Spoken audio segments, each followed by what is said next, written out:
तो hey everyone, welcome to my channel. और इस लेक्चर में ना हम पूरा हाइड्रोकार्बन का एल्केन पार्ट का पूरा कवर करेंगे। ठीक है, तो हर एक चीज़, जितने भी रिएक्शंस है और जितने भी जो भी चीज़ है इसमें, जितना मुझसे हो पा रहा है एक क्विक रिवीजन इसका करते हैं। ठीक है, और प्लीज़ यार, जिसने मेरे चैनल को सब्सक्राइब नहीं किया प्लीज़ सब्सक्राइब कर लो और लाइक भी कर देना।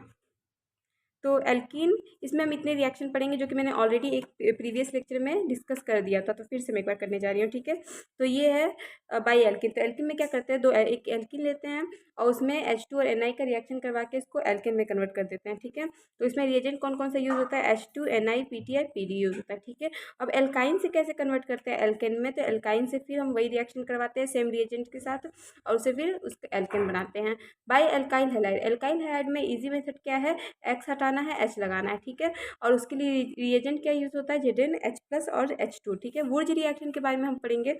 वुर्ज रिएक्शन में Na ड्राई ईथर का यूज़ करके हम लोग उसको फ्री रेडिकल्स बनाते हैं, उसको उसके मिरर इमेज से चिपका देते हैं। ठीक है, और डीकार्बोक्सिलेशन रिएक्शन में क्या करते हैं हम लोग, एक कार्बोक्सिलिक एसिड लेते हैं, उसमें NaOH रिएजेंट रख के फिर उसको क्या बोलते हैं, H2O निकाल देते हैं। उसके बाद इसका एक सॉल्ट बनाते हैं। फिर उसके बाद हम उसमें फिर NaOH का रिएक्शन करवा के पूरा कार्बोक्सिल हटा के फिर RH लगाते हैं। तो उसमें रिएजेंट का यूज़ होता है NaOH और उसमें बेसिक मेथड क्या है, COOH को कार्बोक्सिलिक एसिड को हटा के H लगाना। ठीक है, और उसमें बाई प्रोडक्ट N2CO3 बनता है। ठीक है, उसके बाद 6 है कॉल्बे रिएक्शन। इसको हम लोग कहते हैं कॉल्बेज इलेक्ट्रोलाइसिस।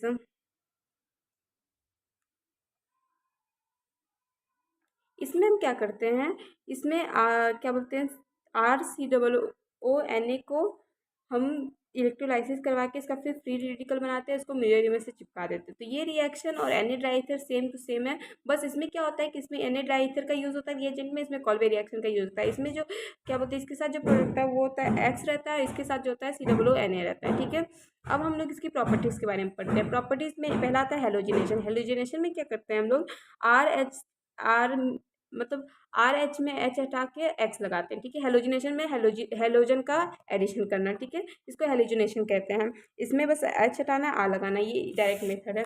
अब total number of halogenated product form, तो टोटल कितने नंबर के हेलोजिनेटेड प्रोडक्ट फॉर्म होते हैं, तो अगर एक है मीथेन है तो मीथेन में एक एक एक फॉर्म होगा ES और एक फॉर्म होगा IS। ठीक है,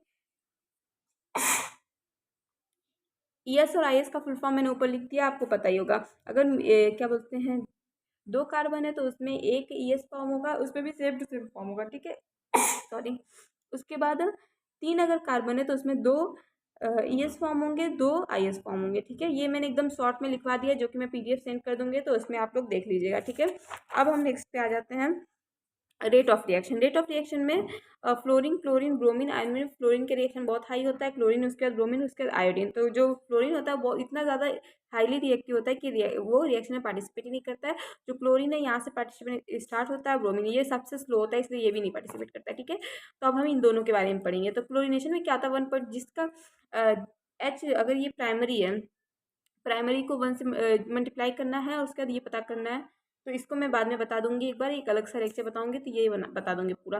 प्रोडक्ट ऑफ Br में देख लीजिए, इसमें इजी है, 1 डिग्री 2 डिग्री 3 डिग्री। जो 3 डिग्री का प्रोडक्ट होगा वही ज़्यादा मेजर प्रोडक्ट बनाएगा। ठीक है, अब आयोडीनेशन जो है, आयोडीनेशन रिएक्शन ऐसे होता है, RH ये HiO3 से Ri बनता है, H हटा के I लगा दो। ठीक है, अब आइसोमराइजेशन में पढ़ते हैं। आइसोमराइजेशन में क्या करते हैं हम लोग, इसका आइसोमर बनाते हैं। ठीक है, सेम वैसे ही है, बस इसको क्या करते हैं कि इसका एक ब्रांच काट के एनहाइड्राइड AlCl3 और HCl का हेल्प करके एक ब्रांच हटा के उसका ब्रांच बनाते हैं। ठीक है, और जहाँ पे ब्रांच लगाना, जहाँ पे आपको सही रहे।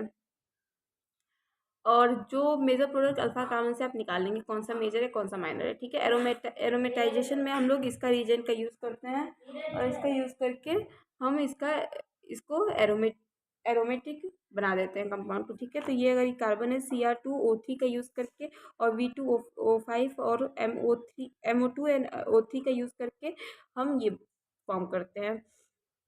अब 773 केल्विन पे रहना चाहिए और 10 to 20 ATM का प्रेशर रहना चाहिए इस पर।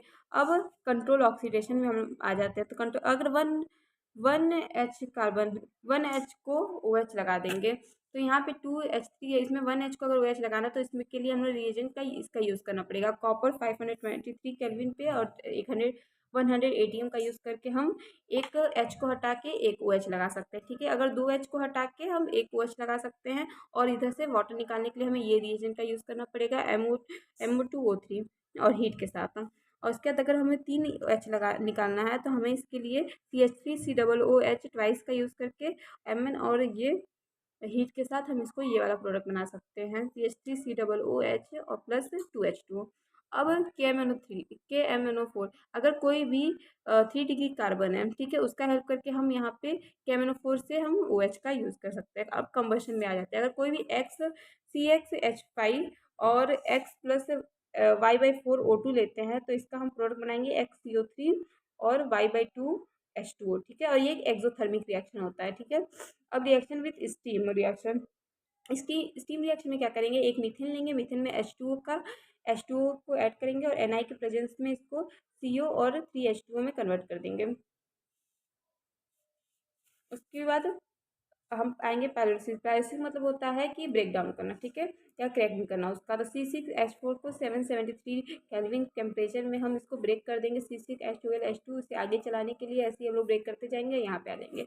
उसके बाद C12H26 को हम PDPTNI का यूज़ करके हम ब्रेक करते हैं इसको। ठीक है, और इससे हमें क्या फॉर्म होता है, C7H16, C5H10 and other product form होते हैं। अब फिजिकल प्रॉपर्टीज जो क्या होती है कि जितनी बॉइलिंग पॉइंट है, बॉइलिंग पॉइंट जो होती है वो मॉलिक्यूलर वेट के डायरेक्टली प्रोपोर्शनल होती है और नंबर ऑफ ब्रांचेस के इन्वर्सली प्रोपोर्शनल होती है। Solubility like dissolve like polar in polar और non polar in non polar. तो सॉल्युबिलिटी जो होती है वो डिजॉल्व होती है, अगर पोलर जो है वो पोलर में ही होगी, नॉन पोलर की जो नॉन पोलर में होगी। ठीक है, अब अगर आपको ये लेक्चर पसंद आया तो प्लीज़ मेरे चैनल को लाइक और सब्सक्राइब करना और शेयर करना मत भूलना। ठीक है, थैंक यू, बाय।